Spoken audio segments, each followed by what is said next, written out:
নমস্কার বন্ধুরা, কেমন আছো সবাই? তো দেখো, সকাল থেকে শুরু করলাম কি বাসন কোসন একদম ধুয়ে পরিষ্কার করে গ্যাস টেবিল মুছে ঘর মুছে একদম বিছানা টিছানা গুছিয়ে নিয়েছি একবারে। তো এবারে রান্না করব। আর এখানে দেখো, সকালে টিফিনে করেছিলাম চিড়ের পোলাও। আর এই যে রান্না করেছি পমফ্রেট মাছের ঝাল, ভাত হাঁড়িতে আছে, আর আছে এখানে ডাল, কুকারে ডাল আছে, আর আছে ভেন্ডি ভাজা। তো ভেন্ডি ভাজা আমার ভীষণ প্রিয়, আর পমফ্রেট মাছও। তো খাওয়া দাওয়া করে নেব। তো বিকেলবেলায় দেখো একটু রাস্তায় বেরিয়েছিলাম, বেরিয়ে একটা সুন্দর দৃশ্য দেখাবো তোমাদের।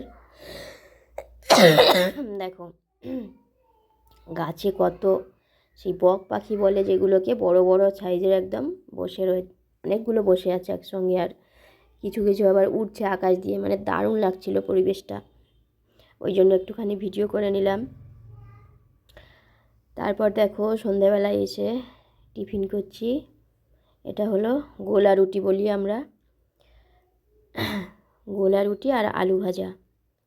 তো এখানে হাজব্যান্ডকে দেবো বলে থালাতে তুলেছি আলু ভাজা। আর এখানে আমার আর মেয়ের আলু ভাজা, মেয়ে খেতে শুরু করেছে, মিষ্টি আছে, আমার লঙ্কা পেঁয়াজ আছে। তো খাবো। এটা কিভাবে করি তোমাদের একটু দেখিয়ে দিচ্ছি আমি। দেখো, এই যে এখানে আটাটাকে একদম নরম করে মাখিয়ে নিয়েছি, নিয়ে এবারে হাত দিয়েই আমি একদম পাতলা করে এই রুটিটাকে তৈরি করব। একদম দেখো, গরম অবস্থাতে এভাবে হাত দিয়ে পাতলা করে করলে তবে কিন্তু এটা একদম পাতলা পাঁপড়ের মতো হয়, মুচমুচে হয় খেতে, যদিও বেশিক্ষণ থাকে না মুচমুচে। এভাবেই এই রুটিটা আমরা তৈরি করে খাই, খুবই ভালো লাগে, মাংসের সঙ্গে তো আরও ভালো লাগে। তো তারপরে দেখো ডিম সেদ্ধ, এখানে দুটো হাঁসের ডিম আছে, যেটা হলুদ দেখতে পাচ্ছ ওটা হাঁসের ডিম, একটা গোটা আছে, গোটাটা কাটিয়ে নিয়ে আমি, আর একটা মুরগির ডিম আছে, আর একটা সিঙ্গারা আছে।